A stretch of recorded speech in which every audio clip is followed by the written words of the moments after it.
സൂചിപ്പിച്ചല്ലോ, ഇവിടെ ഇടതുപക്ഷത്തിൻ്റെ MLA-മാർ മുമ്പ് ജയിച്ചിരുന്നു. TK നൗഷാദും KK ദിവാകരനും ഒക്കെ. നൗഷാദ് ജയിക്കുന്ന ഒരു പ്രത്യേക സന്ദർഭത്തിലാണ്. എനിക്കത് ഒരിക്കലും മറക്കാൻ കഴിയില്ല. അന്നിവിടെ സുന്ദരത്തിന് പരാജയപ്പെടാനും നൗഷാദ് ജയിക്കാനും ഇടയായ ഒരു രാഷ്ട്രീയ സംഭവം ഉണ്ടായി. സിറാജ് ന്യൂസിയുടെ വെടിവെപ്പ്. ആ വെടിവെപ്പിനെ തുടർന്ന് അതിനനുകൂലമായി സുന്ദരൻ നിലപാട് സ്വീകരിച്ചു. വെടിവെച്ചിപ്പിൻ്റെ ഉദ്യോഗസ്ഥന്മാരെയും ആ ഗവൺമെൻറ്റിനും എതിരായിട്ടുള്ള വലിയ വികാരമാണ് അന്ന് ഉയർന്നു വന്നത്. പാലക്കാട് നിയമസഭാ മണ്ഡലത്തിൽ 3 പഞ്ചായത്തുകളും മുനിസിപ്പാലിറ്റിയുമുണ്ട്. എന്താണ് ഈ പഞ്ചായത്തുകളിലെയും മുനിസിപ്പാലിറ്റിയിലെയും രാഷ്ട്രീയ ബലാബലം? LDF-നോ UDF-നോ BJP-ക്കോ ബാലികേറാമലയാണോ പാലക്കാട്? ഈ വിഷയത്തെക്കുറിച്ച് എന്നോട് ഇന്ന് സംസാരിക്കാനുള്ളത് CPI-യുടെ സംസ്ഥാന എക്സിക്യൂട്ടീവ് അംഗവും പാലക്കാട് ജില്ലയിലെ പാർട്ടിയുടെ മുതിർന്ന അംഗവുമായ വി ചാമുണ്ണി ഏട്ടനാണ്. ചാമുണ്ണി ഏട്ടനോട് നമുക്ക് ചോദിക്കാം. ചാമുണ്ണിയേട്ടാ, സ്വാഗതം. എല്ലാ പ്രേക്ഷകർക്കും നമസ്കാരം. പാലക്കാട് മുനിസിപ്പാലിറ്റിയും തൊട്ടടുത്ത് കിടക്കുന്ന 3 പഞ്ചായത്തുകളുമാണ് പാലക്കാട് അസംബ്ലി നിയോജകമണ്ഡലത്തിൽ ഉൾപ്പെട്ടിട്ടുള്ളത്. അടുത്ത കാലത്താണ് അങ്ങനെ ഒരു മണ്ഡല ഘടന വിഭജിച്ച് വന്നത്. അതിനു മുമ്പ് ഈ അസംബ്ലി മണ്ഡലത്തിൽ പറളി, മങ്കര, കൊടുമ്പ് തുടങ്ങിയ ഇടതുപക്ഷത്തിന് നല്ല വേരോട്ടമുള്ള പഞ്ചായത്തുകൾ കൂടി ഉൾപ്പെട്ടിരുന്നു. അത് മാറി ഇങ്ങനെയൊരു മണ്ഡല വിഭജനം വന്നതിന് ശേഷമാണ് ഇപ്പോൾ നിലവിലുള്ള ഈ മണ്ഡലം നിലനിൽക്കുന്നതും മത്സരം നടക്കുന്നതും. താങ്കൾ പറഞ്ഞതുപോലെ കഴിഞ്ഞ നിയമസഭാ തിരഞ്ഞെടുപ്പ് ഏറ്റവും ശ്രദ്ധേയമായ കടുത്ത പോരാട്ടം നടന്ന ഒരു മണ്ഡലം തന്നെയാണ് എന്ന കാര്യത്തിൽ തർക്കമില്ല. ഇവിടെ ലോകപ്രശസ്തനായ മെട്രോമാനാണ് BJP-ക്ക് വേണ്ടി മത്സരരംഗത്തേക്ക് വന്നത്. അതായിരുന്നു ആ തെരഞ്ഞെടുപ്പിലെ ഒരു ശ്രദ്ധാകേന്ദ്രമായി മാറിയത് എന്നൊരു കാരണം. അദ്ദേഹമാണെങ്കിൽ മത്സരിക്കുമ്പോൾ തന്നെ MLA ഓഫീസ് തുറന്ന് MLA ആയി കഴിഞ്ഞതായിട്ടാണ് നടന്നത്. അത് മാത്രമല്ല, കേരളത്തിൽ 30 സീറ്റോളം ജയിച്ചു കഴിഞ്ഞാൽ ഭരണം പിടിക്കും എന്നാണ് BJP-യുടെ ഉത്തരവാദപ്പെട്ട ആളുകൾ പറഞ്ഞത് എന്ന കാര്യം കൂട്ടത്തിൽ ഞാൻ ഓർമ്മിപ്പിച്ചു വന്നു. മുഖ്യമന്ത്രി സ്ഥാനാർത്ഥിയായിരുന്നു. അതായിരുന്നല്ലോ. അതെ. അപ്പോൾ അതൊന്ന്. BJP-ക്ക് താങ്കൾ നേരത്തെ പറഞ്ഞതുപോലെ കേരളത്തിൽ ഒരു നഗരഭരണമുള്ള മുനിസിപ്പാലിറ്റിയാണ് പാലക്കാട്. കുറച്ച് അടിത്തറയും പിന്തുണയും ഒക്കെ നിലനിൽക്കുന്നു എന്നാണല്ലോ അതിൻ്റെ അടിസ്ഥാനം.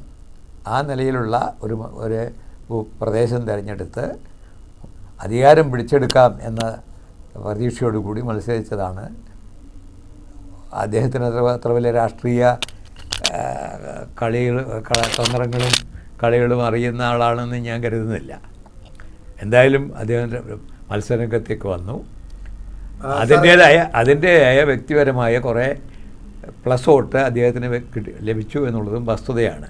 അത് ഒരു കാരണവശാലും BJP-യുടെ രാഷ്ട്രീയ പിന്തുണയാണ് എന്ന് കണക്കാക്കുന്നത് തെറ്റാണ്. ചാമുണ്ണിയേട്ടൻ, ഞാൻ ഇടപെട്ട് ചോദിക്കുകയാണ്. പറയൂ. സാറ് നേരത്തെ പറഞ്ഞിരുന്നു ഇടതുപക്ഷത്തിന് സ്വാധീനമുള്ള ചില പ്രദേശങ്ങൾ മണ്ഡലത്തിൽ നിന്ന് അടർത്തി മാറ്റി എന്നൊക്കെ പറയും. അടർത്തി മാറ്റിയല്ല, ഡീലിമിറ്റേഷന്റെ ഭാഗമായി അത് മാറിപ്പോയി. ഏതൊക്കെ ഭാഗങ്ങളാണ് കൂട്ടിച്ചേർത്തത്? ഇപ്പം നിലവിലുള്ള മണ്ഡലത്തിൽ മുനിസിപ്പാലിറ്റിക്ക് പുറമേ വരുന്നത് കണ്ണാടി, മാത്തൂർ, പിരായിരി എന്നീ 3 ഗ്രാമപഞ്ചായത്തുകളാണ്. അതിൽ കണ്ണാടിയും മാത്തൂരും ഇടതുപക്ഷത്തിന് നല്ല സ്വാധീനവും ജനപിന്തുണയുമുള്ള പഞ്ചായത്തുകളാണ്.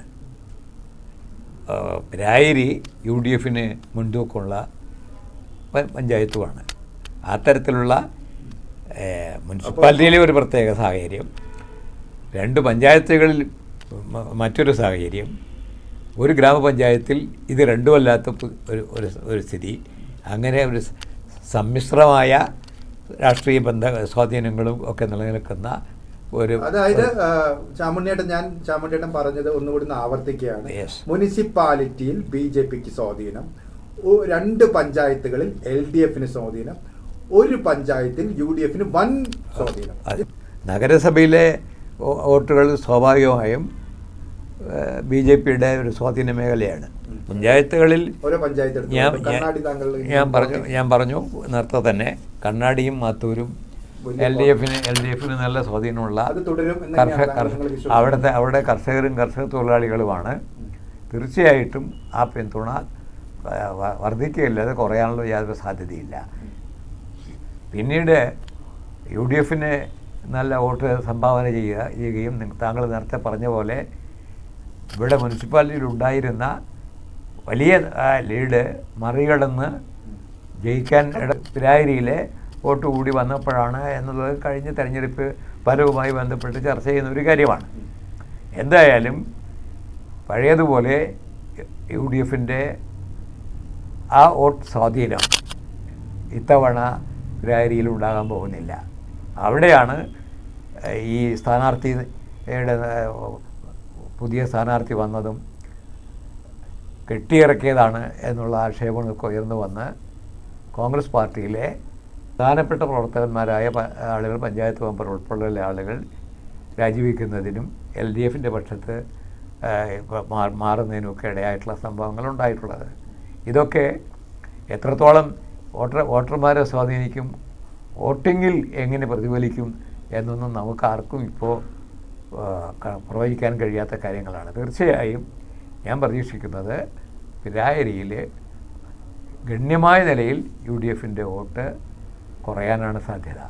അങ്ങനെ വന്നാൽ LDFന് പുതിയ ഒരു സ്ഥാനാർത്ഥി, നല്ല വിദ്യാസമ്പന്നൻ, മറ്റ് അയോഗ്യതകളൊന്നും തന്നെ അദ്ദേഹത്തെക്കുറിച്ച് പറയാനില്ല. അത്തരത്തിലുള്ള ഒരാളുടെ ജയസാധ്യത വർദ്ധിച്ച് വരുന്ന ഒരു സ്ഥിതി ഇപ്പോൾ ഉണ്ട്. മാത്തൂരെ കുറിച്ച് പറയാമോ സാർ? മാത്തൂര് ഏതാണ് ഭരണത്തിലൊക്കെ അങ്ങോട്ടും ഇങ്ങോട്ടൊക്കെ മാറ്റങ്ങൾ വരാറുണ്ട് പലപ്പോഴും. അതൊരു വസ്തുതയാണ്. കോൺഗ്രസും UDF എന്ന് പറഞ്ഞാൽ കോൺഗ്രസ് തന്നെ. എനിക്ക് നേരിട്ട് അറിയാവുന്ന ഭൂപ്രദേശങ്ങളും ജനങ്ങളുമാണ് ഈ പറഞ്ഞ സ്ഥലങ്ങളിലൊക്കെ. അപ്പോൾ അവിടെ വലിയൊരു വിഭാഗം കർഷകരും കർഷക തൊഴിലാളികളുമാണ്. ഇപ്പോൾ നമ്മൾ ഇന്ന് അഭിമുഖം നടത്തുന്നതിന് തൊട്ട് മുമ്പുള്ള ദിവസം ഞാനൊരു വാർത്തകളൊക്കെ ശ്രദ്ധിക്കാൻ കണ്ടു. കോൺഗ്രസിൻ്റെ നേതാക്കന്മാർ, സ്ഥാനാർത്ഥി ഉൾപ്പെടെ BJPയുടെ നേതാക്കന്മാർ ട്രാക്ടറിൽ കയറി കർഷകരുടെ മനസ്സ് പിടിച്ചെടുക്കാനുള്ള ഘോഷയാത്രകൾ നടത്തുന്നതാണ് ഞാനിവിടെ കണ്ടത്. കർഷകരുടെ കണ്ണിൽ പൊടിയിടാനും അവരുടെ മനസ്സ് പിടിച്ചെടുക്കാനുമുള്ള ഒരു അഭ്യാസമാണ് ഇന്നലെ നാം കണ്ടത്. കർഷകരുടെ വിഷയത്തിൽ ഐതിഹാസികമായ സമരം നടന്ന് പിന്നിട്ട ഒരു കാലഘട്ടമാണിത്. ഡൽഹിയിലെ അവിടെയാണ് കർഷകർ ട്രാക്ടറുമായി സമരരംഗത്തേക്ക് വന്നത്. അവരെ എങ്ങനെ നേരിട്ടു എന്നുള്ളതും കേന്ദ്രത്തിൻ്റെ ഭരണകക്ഷിയായ BJPയുടെ ക്രൂരമായ അടിച്ചമർത്തൽ നടപടികളും കർഷകർക്ക് അങ്ങനെ മറക്കാൻ കഴിയില്ല. അവരെ തെറ്റിദ്ധരിപ്പിക്കാനും തങ്ങളുടെ പക്ഷത്തേക്ക് കൊണ്ടുവരാനും കഴിയുമെന്നുള്ള വ്യാമോഹം വെച്ച് വലിയ അഭ്യാസങ്ങളാണ് ഈ പറഞ്ഞ BJPയും UDFും ചെയ്തുകൊണ്ടിരിക്കുന്നത്. ഇവിടെ ഇടതുപക്ഷത്തിൻ്റെ MLAമാർ മുമ്പ് ജയിച്ചിരുന്നു. TK നൗഷാദും KK ദിവാകരനും ഒക്കെ. നൗഷാദ് ജയിക്കുന്ന ഒരു പ്രത്യേക സന്ദർഭത്തിലാണ്. എനിക്കത് ഒരിക്കലും മറക്കാൻ കഴിയില്ല. അന്നിവിടെ വാശിയേറിയ മത്സരമൊന്നും മാത്രമല്ല, സുന്ദരത്തിന് പരാജയപ്പെടാനും നൗഷാദ് ജയിക്കാനും ഇടയായ ഒരു രാഷ്ട്രീയ സംഭവം ഉണ്ടായി. സിറാജ് ന്യൂസിയുടെ വെടിവെപ്പ്. ആ വെടിവെപ്പിനെ തുടർന്ന് അതിനനുകൂലമായി സുന്ദരൻ നിലപാട് സ്വീകരിച്ചു. വെടിവെച്ചിപ്പിൻ്റെ ഉദ്യോഗസ്ഥന്മാരെയും ആ ഗവൺമെൻറ്റിനുമെതിരായിട്ടുള്ള വലിയ വികാരമാണ് അന്ന് ഉയർന്നു വന്നത്.